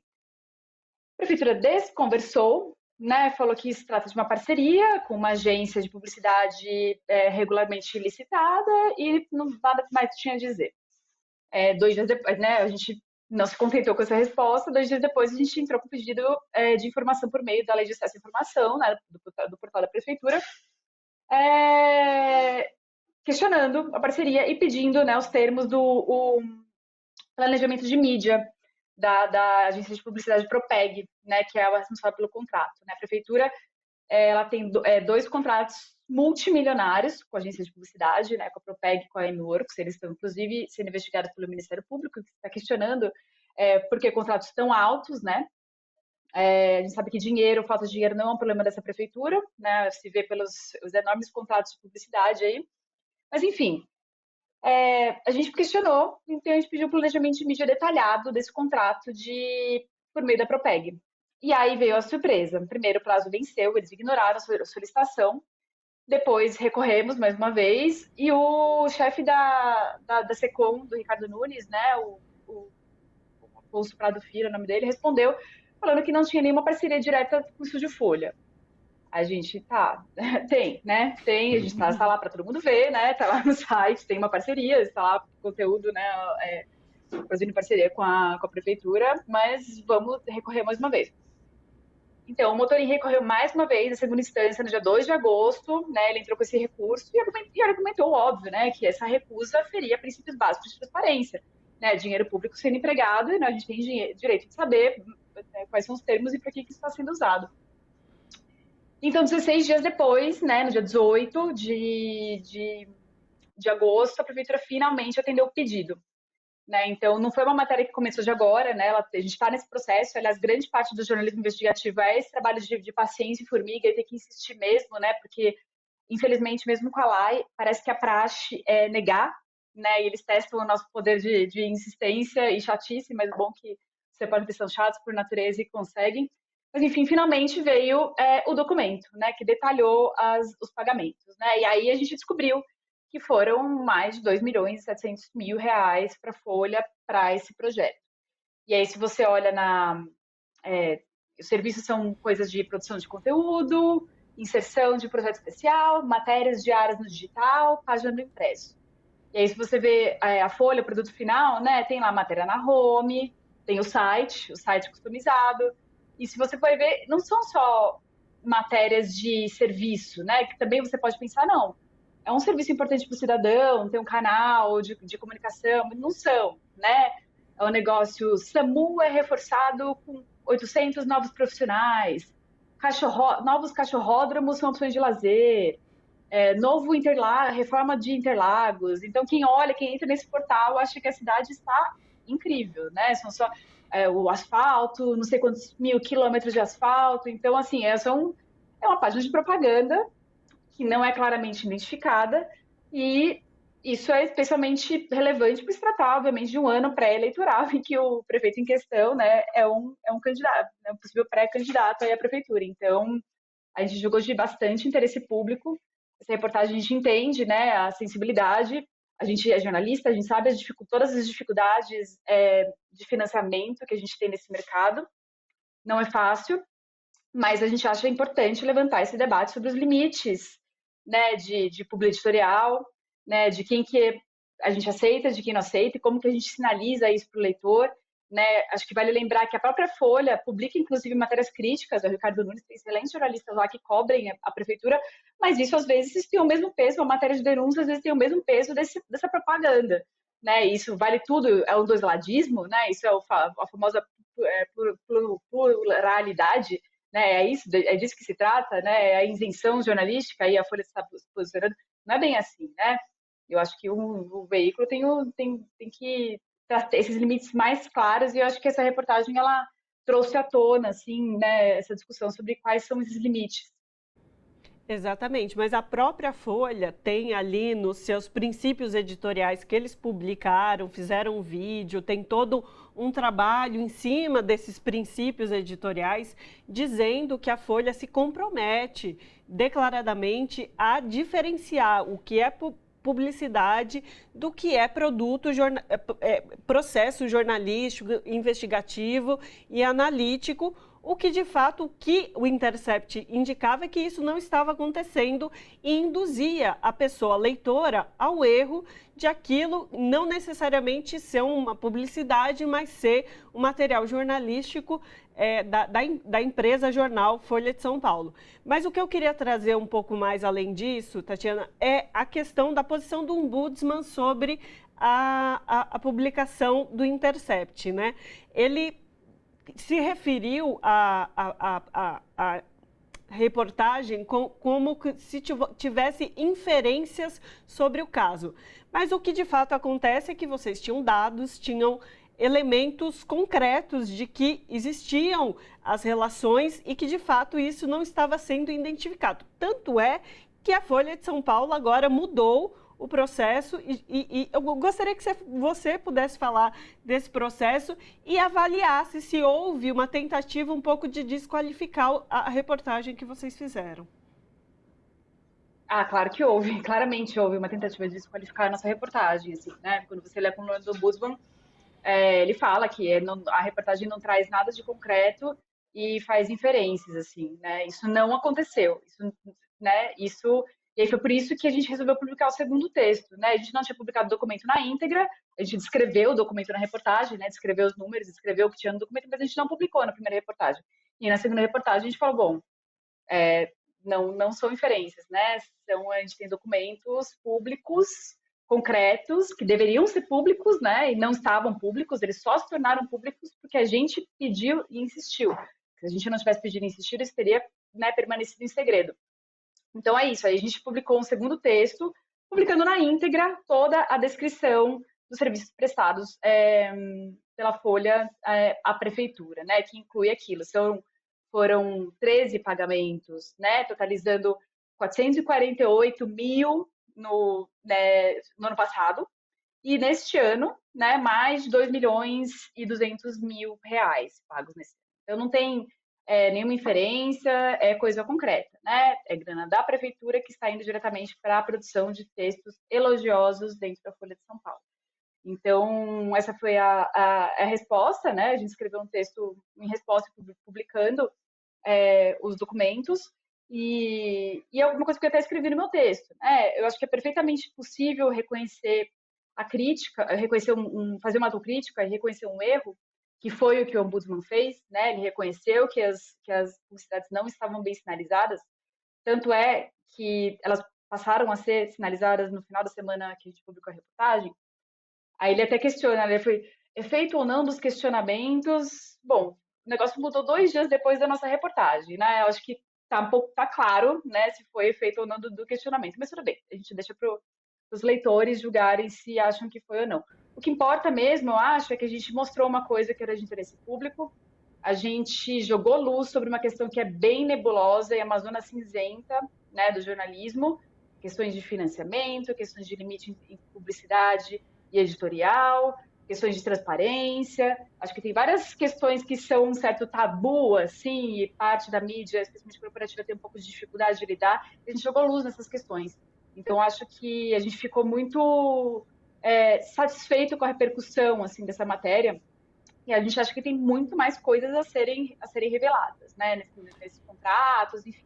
Tem muito mais, tanto é que depois, né, depois que a gente fez a primeira matéria, o Motorim recebeu uma outra resposta de lá, detalhando outros pagamentos de uma outra agência, da AIMWorks, dessa vez, também tinha pagamentos da Folha, mas dessa vez relacionados à publicidade tradicional, né, não era publi editorial como aquele caso. Então, quer dizer, tem muita coisa nesse meio aí para investigar.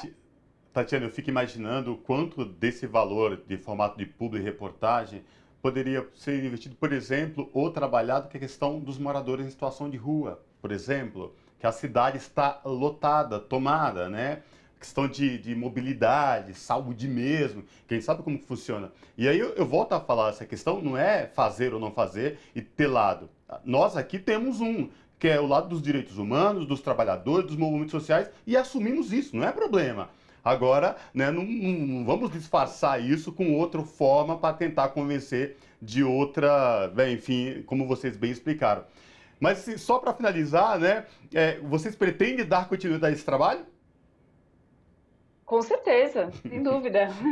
Eu acho que fazer esse tipo de investigação é uma das razões pelas quais a gente existe, né? Eu acho que poucos veículos, né? A gente tem o privilégio de ser um veículo completamente independente, né?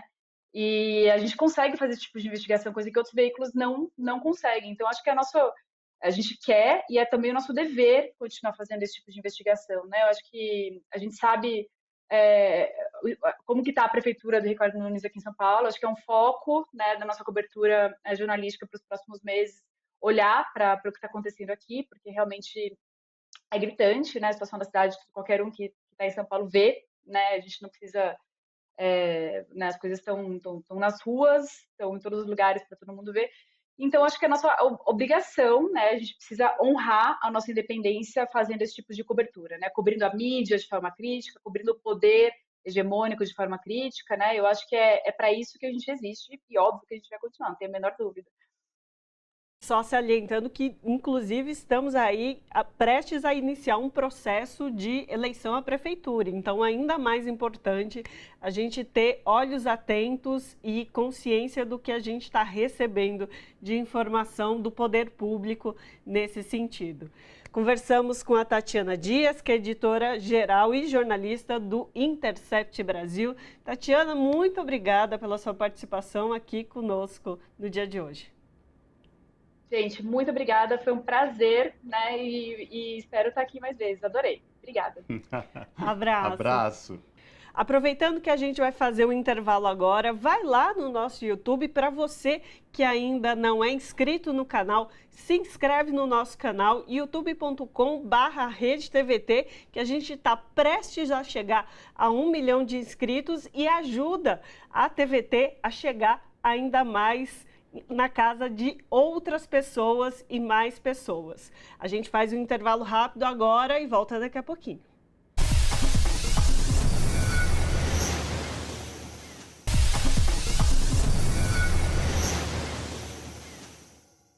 A mais recente pesquisa eleitoral na Argentina indica que o pleito será decidido no segundo turno. No levantamento, o candidato de direita, Javier Milei, aparece com 38,5% das intenções de voto.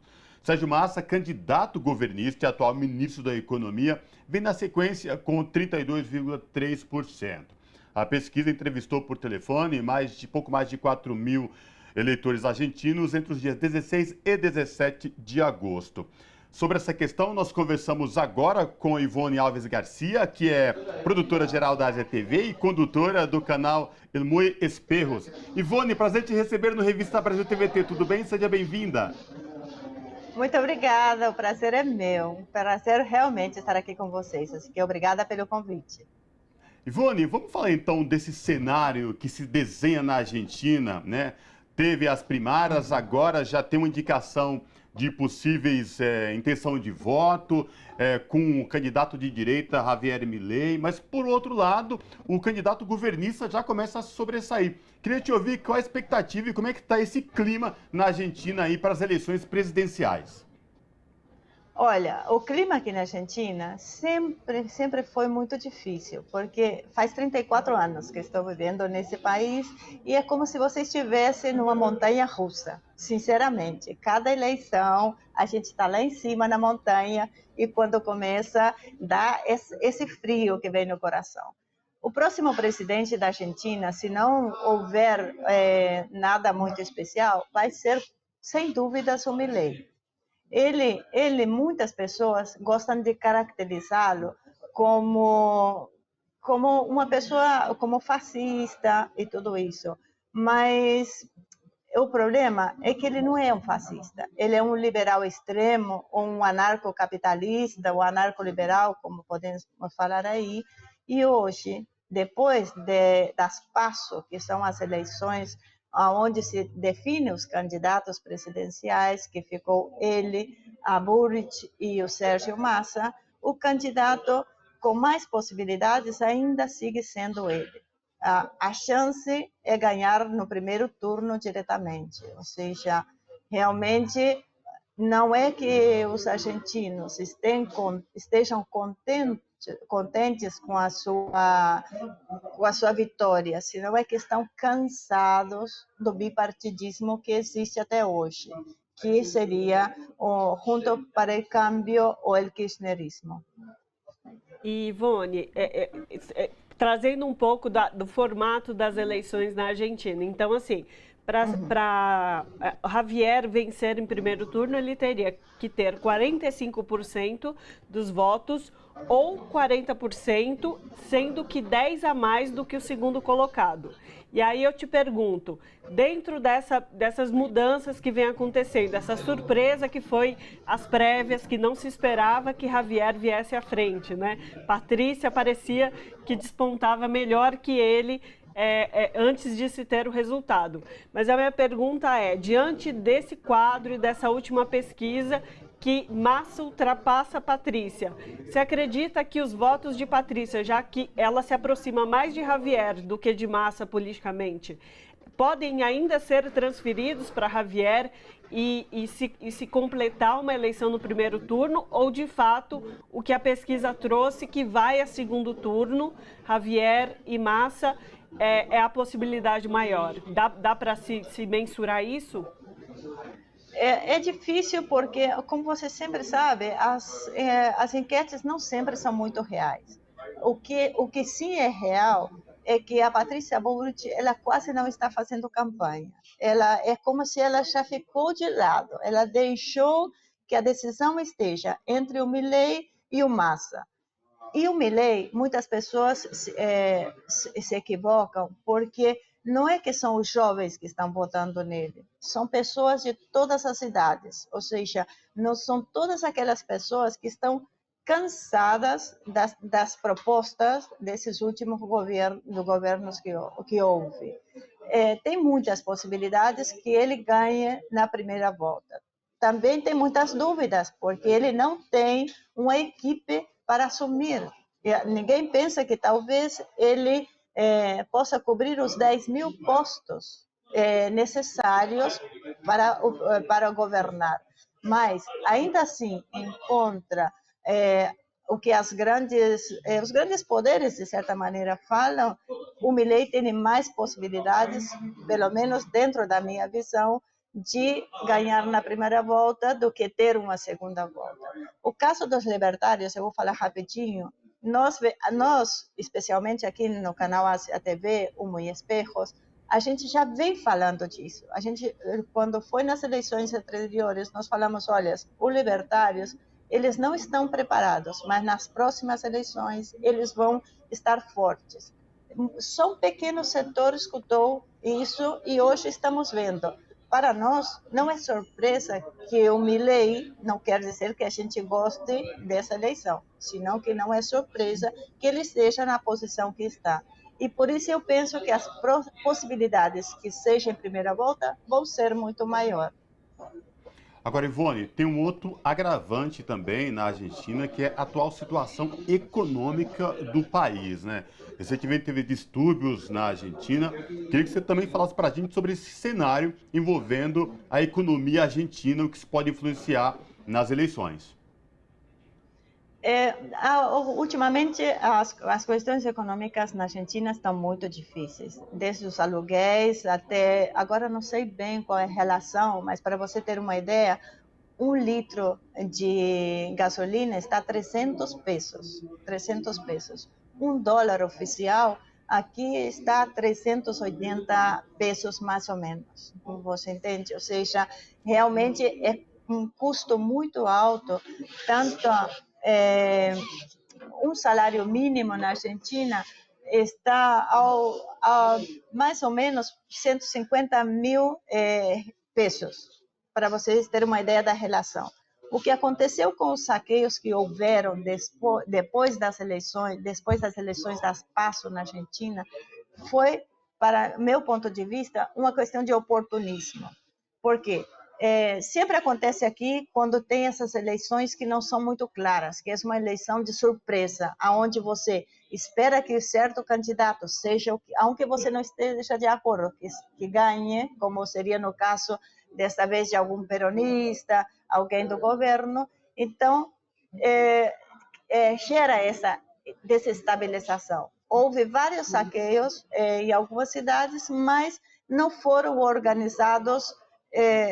Foram organizadas pelas pessoas mesmo, pelo WhatsApp, ou seja, algumas pessoas que estavam descontentes, e se apagou esse incêndio. Apagou esse incêndio porque, se bem pode ter sido alentado por algum movimento político, esses últimos saqueios foram de pessoas normais, de pessoas que se organizaram e decidiram saquear. Assim que vamos ver como a etapa mais perigosa para a Argentina vai ser de outubro até dezembro desse ano. Aí sim vai ser porque vai ser a etapa onde Já sabemos qual vai ser o próximo presidente e não sabemos como ele vai assumir. Nessa etapa se espera uma época muito violenta para a Argentina. E agora, essa situação eleitoral na Argentina hoje, eu gostaria de ouvi-la, se você consegue avaliar se tem alguma relação, por exemplo, com o movimento bolsonarista aqui no Brasil. Há pessoas aqui no Brasil que fazem relação do perfil de Bolsonaro com o perfil de Milei, um pouco atuam na mesma linha, né? E aí, a minha pergunta a você é exatamente sobre se você acredita que houve influência de movimentos de fora da Argentina para que Milei se fortalecesse e que esteja nessa situação que está hoje em primeiro nas pesquisas e nessa prévia também saindo em primeiro lugar. Tem ingerência estrangeira, tem.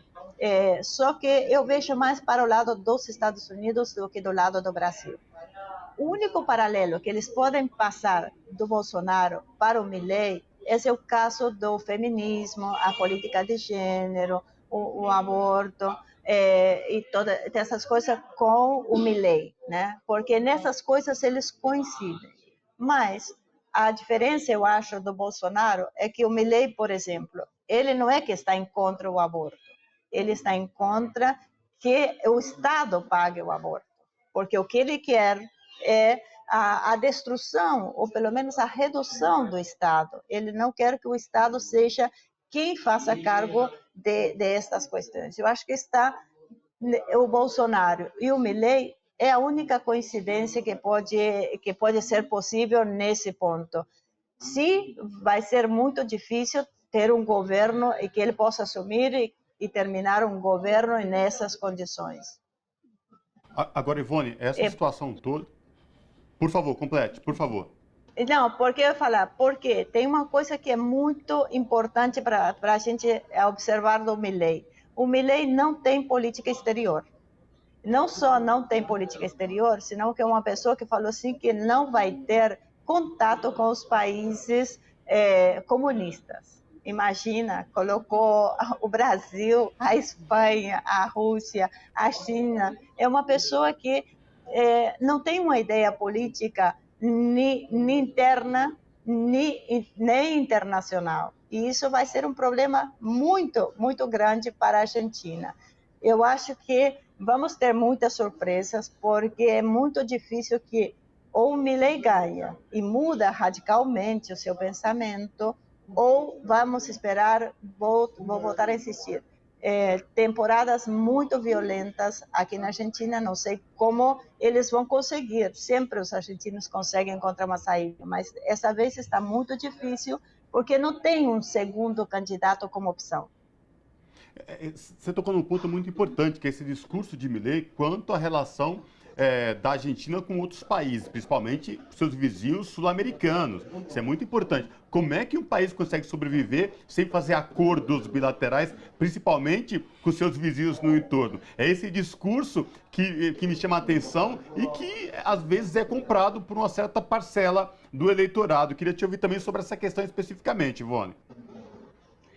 Por exemplo, agora que foi a última reunião dos BRICS, o Milei já falou que se ele se assumir como presidente, ele não vai aceitar estar dentro dos BRICS.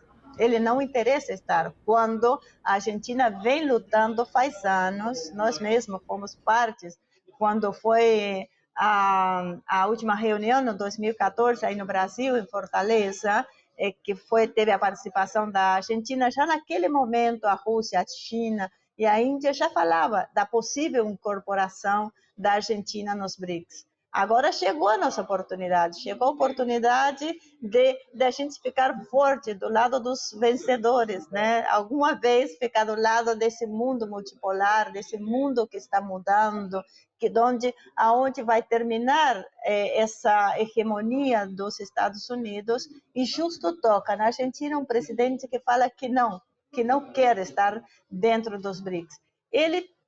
Até mesmo ele falou que não quer nem relação com a China. Imagina, ele fala, não quer a relação, de Estado a Estado, mas que os privados podem fazer o que quiserem. Só que isso é ser muito ignorante, porque o Estado sempre tem que ter uma relação com o outro Estado, independentemente dos atores privados que possam comerciar.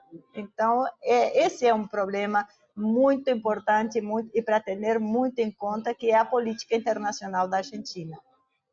A gente segue acompanhando todo esse processo eleitoral lá na Argentina, que o primeiro turno será em 22 de outubro e, se houver um segundo turno, em 19 de novembro.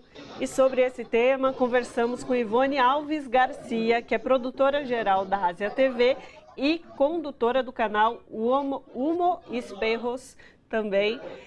Ivone, muitíssimo obrigada pela sua participação, e como você aqui, a gente está acompanhando essas fortes emoções aí nas eleições da Argentina e todo esse processo econômico que o país vem passando, o nosso vizinho.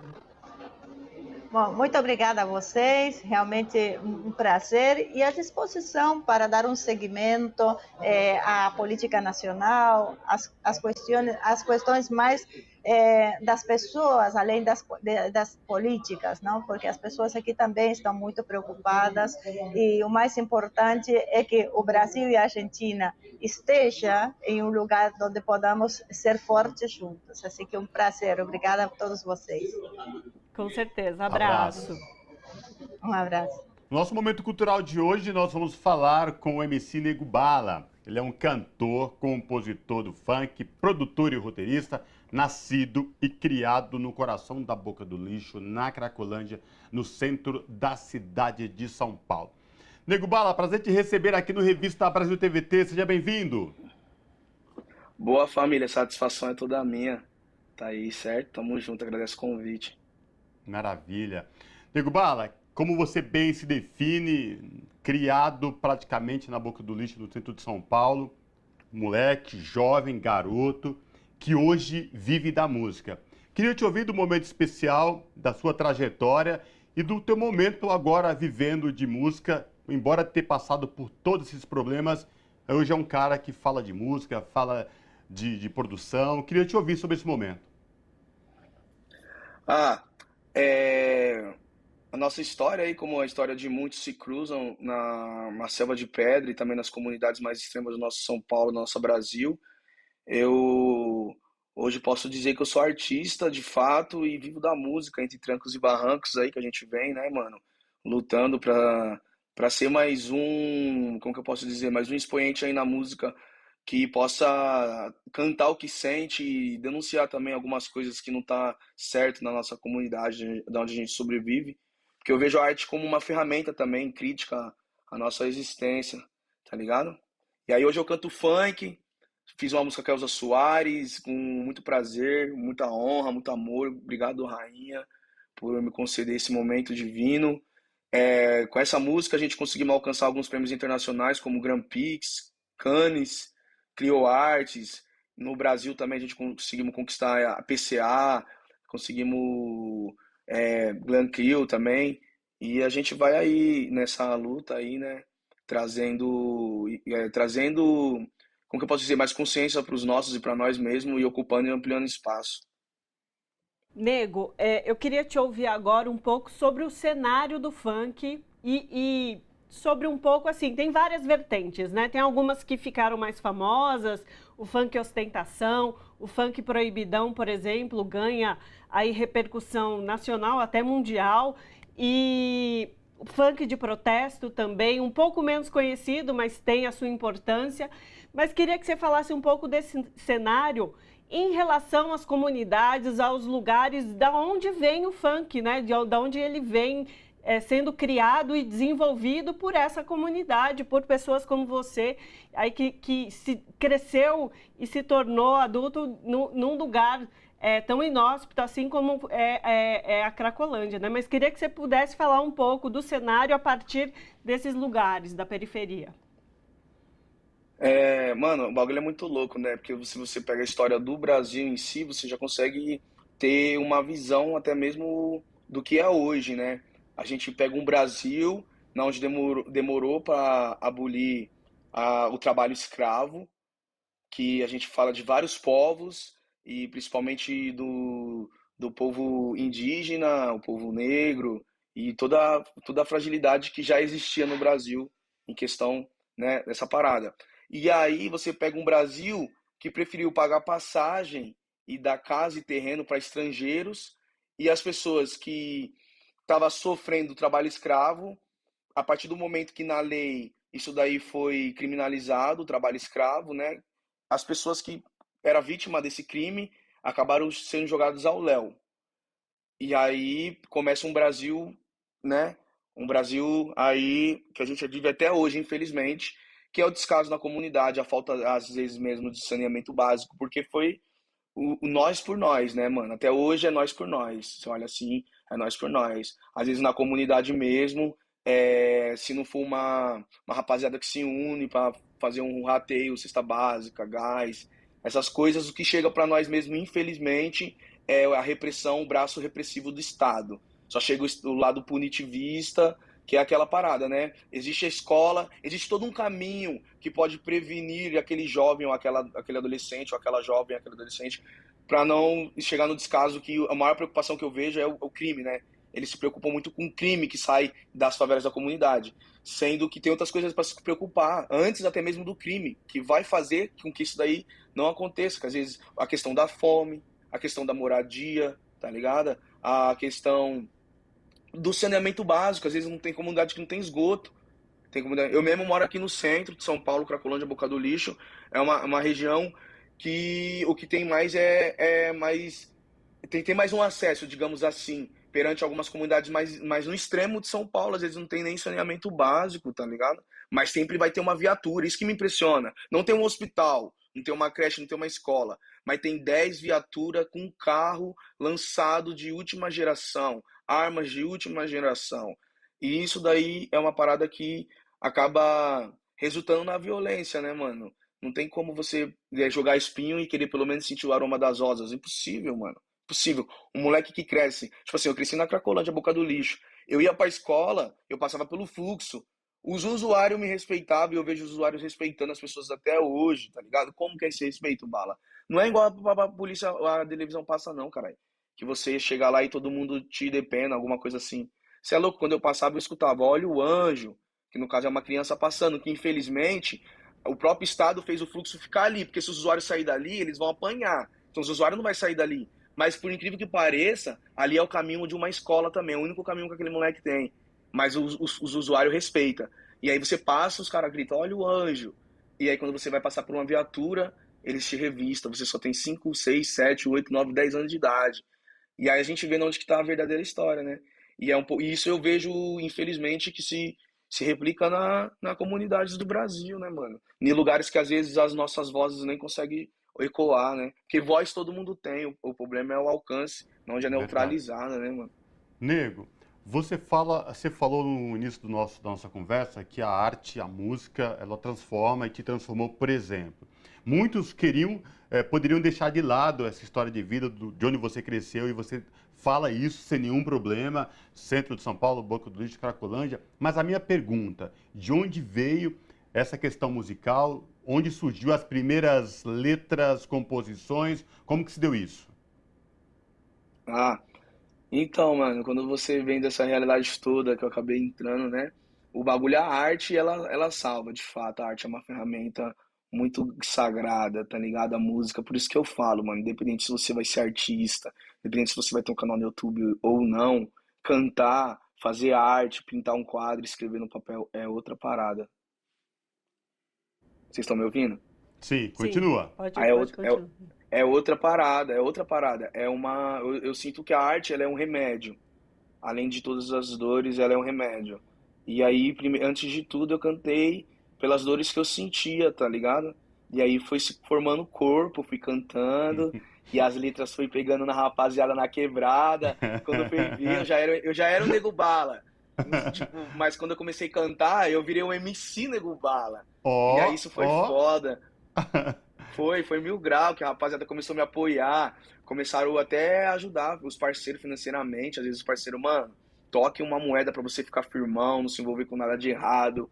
E fica firmão aí, mano. Você é MC, você vai estourar. Aquela parada, né, que seduz nós. Mas mesmo assim, eu tinha uma cabeça meio dispersa ainda desse rolê, mas eu sempre correndo atrás. E aí teve um momento que, de fato, eu parei tudo na minha vida e falei, é isso. Eu vou cantar e vou dar atenção nas minhas composições, nas minhas criações, nos meus frutos. E aí eu conheci o Gustavo, que também ele tinha um trabalho aqui já no território já, parceiro Mil Grau, e a gente se uniu em prol funk. E aí eu não abandono nunca a minha história, porque o funk é a história do sofredor, da sofredora, da classe trabalhadora. O funk, ele é a ferramenta, ele é a voz. Pode ver, o funk dá oportunidade para um moleque fazer um beat no celular e uma música e estourar para o mundo todo. Coisas que às vezes um estúdio de 1 milhão não chega. Não criticando o estúdio de 1 milhão ou vangloriando demais algo que vem, mas é a realidade, não é nem romantizando, é a realidade. O funk é oportunidade para os nossos, rasga, estoura as bolhas de aço. É a flor que nasceu no lixão, como já diz Racionais, a visão que o Sabotagem já trazia também. A gente vê, a gente se espelha. E a gente se espelha no que está mais perto. Por isso que eu procuro trazer a minha história como forma de superação, porque a gente ainda está na luta. Enquanto a gente estiver vivo, eu creio que a gente ainda vai estar na luta. Mas trazer a minha história colada com essa carga de superação, para mostrar que sim, se a gente não desistir, a gente pode buscar um dia melhor. Claro, se unindo também, né, mano? E falando um pouco dessa sua musicalidade, o seu álbum, ele tem o funk como base, você é uma pessoa, o MC do funk, mas dá para perceber ali, escutando cada composição, cada música, que tem referências em outras linhas musicais. Tem um pouco de samba, tem, não sei, até um pouco do trap, que eu conheço menos, mas eu acho que tem uma referência ali. Queria saber quais são essas referências do funk e também de outras áreas que você teve para produzir o álbum, que você pudesse falar um pouco de Sonhos, que é essa produção que você ganhou vários prêmios. Da hora. Então, Sonho é uma música que eu fiz, né? Quando eu tinha 12 anos de idade, a gente pegou ela como carro-chefe pela força que ela tem, e também na onde ela foi criada e como ela foi criada. E aí vem os instrumentais, mano. O incrível que pareça que tem um parceiro meu, que é o Danilo Arenas, e ele tinha feito uma trilha sonora para um doc-filme que a gente tinha feito, que a gente nem lançou. E essa trilha sonora entrou como cama para sonho e definiu qual era o caminho que ela ia tomar. E aí a gente começou a fazer os arranjos, porque o funk é muita música. Tem gente que às vezes tenta colocar o funk em um lugar não musical. Meu Deus do céu, como estudiosos não conseguem enxergar, ou é mesmo uma parada arrogante? Não sei. Eu sei que o funk é música. Então, quando meu pai é músico, meu avô era músico, que Deus o tenha. Minha mãe gostava de música pra caralho, que Deus o tenha. Então a gente sabe o que é música, mano. E aí eu olhei e eu falei, vamos fazer uma partitura. O Gustavo já tinha trocado essas ideias comigo, de nós colocar uns bagulho 1000 grau. Aí nós fomos pro estúdio, chamamos o moleque ali da Freak Studio, e o Pedrão, o Bruno. E aí uma união, né, mano? Cada um quebrando a cabeça de um lado, a gente foi indo. Mas eu sempre tinha uma parada no estúdio que eu sempre preservava pra esse lado mais funk, pra não deixar a rua, mas vim com esse corpo que, tipo assim, digamos, que um álbum pede, né, mano? Uma musicalidade que um álbum pede. E a gente foi arranjos, referência de Ray Charles, Quincy Jones, musicalidade de Nina Simone, até mesmo musicalidade só de arranjos mesmo, de compositores do nosso Brasil mesmo, Pixinguinha Gonzaga também, sabe? O Chico Sainz, do Maracatu Atômico, coisas que a gente escuta ali e vai pegando um pouquinho de cada, do nosso Brasil, também da musicalidade que vem, que também, porque, mano, o bagulho estrangeiro também olha muito pro Brasil e copia, né, mano? E a gente pegou muita coisa brasileira também, muita coisa atual brasileira, mas eu acho que a maior essência foi a vivência da Boca do Lixo, que me trouxe a proximidade com vários sons, sabe? Com os sons do Bebeto, desde o samba rock, Luiz Melodia, aí pega Zeca Pagodinho, aí do nada um Sabotagem, aí do nada MV Bill, aí vem Racionais, bagulho doido. E a gente foi jogando ali E aí não cabe tudo numa música só, vamos pôr na outra. Então vamos Fumando Verde. Agora já não deu da Fumando Verde, mas depois de um dub e reggaeton com o Bagão. Mano, o Bagão fez o reggaeton ali 1000 graus do Balizer. Vamos pra outra. Quer fazer uma música com mais violino, punk, mais violão, com arranjo de violão que tem 8 cordas, 8 violão. Vamos pra Buraco no Céu. Vamos emocionar. Vai pra Buraco no Céu. E trazendo essa autoridade pro funk, de caminhar em todas as vertentes, mesmo assim, dessa forma aí. Nego, nosso tempo, né, chegando quase no limite, assim, televisão aí, você sabe que tem muito dessas coisas. Cara, mas eu vou te pedir uma palhinha, não sei se desse álbum, que, tipo, você tem 1 minuto para dar uma palha pra gente, pros nossos telespectadores aqui da TVT e também ouvintes da Rádio Brasil Atual. Fique à vontade. Nem quem tá podendo morder. Música nova não tá em nenhuma plataforma. Essa daqui nós estamos trabalhando nela, mas eu boto muita fé nela, então vai. Nem quem tá podendo morder. Não tá nem roncando e você que ela te. Então segura aí, que o mundão não girasse pra mim. Eu já vi malandro subir na vida e descer vacilão. Por achar que o dinheiro é o mundo na palma da sua mão. E se a inveja tem, só não leve. Nunca vai dormir porque eu sonho alto. Levo minha vida tão breve. Vai, nem quem tá podendo morder, vem. Uns tá roncando de barriga cheia, nós roncando de fome, mas nós tá buscando, vocês sabem. Vou dar palha da sonho também. Sonho, quem nunca teve um sonho? Independente do lugar, eu vou sonhar e guiar. Conquistar o que os loucos do sufoco quis ganhar. Aí é só acessar o canal no YouTube do pai. E vamos que vamos, Nego Bala MC no Instagram também.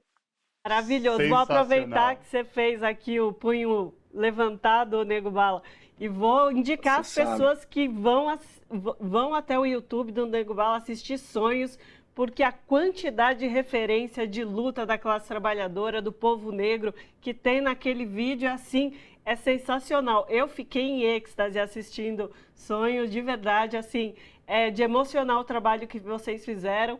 E, de fato, os prêmios são muito que merecidos, porque o trabalho é lindo. A gente ficaria aqui falando de muita coisa, desse referencial do seu desenvolvimento de letra, que é super potente, mas é isso que o meu parceiro falou, TV tem um tempo curto, a gente não tem como continuar, mas a gente espera aqui num próximo lançamento, quem sabe, numa nova oportunidade, né? É isso, tamo junto, família, agradeço a oportunidade aí. Conversamos com o MC Nego Bala, ele que é um cantor, compositor de funk, produtor e roteirista, nascido e criado no coração da Boca do Lixo, na Cracolândia, no centro da cidade de São Paulo. Nego Bala, MC Nego Bala, obrigado pela participação com a gente aqui hoje. Abraço, meu velho. Tamo junto. Abraço, família, tamo junto.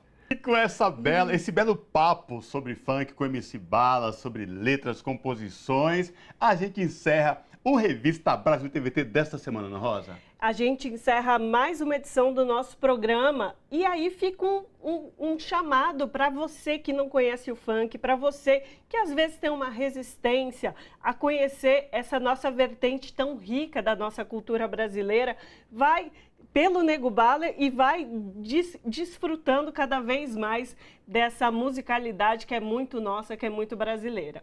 Forte abraço para quem nos acompanhou no dia de hoje e até semana que vem.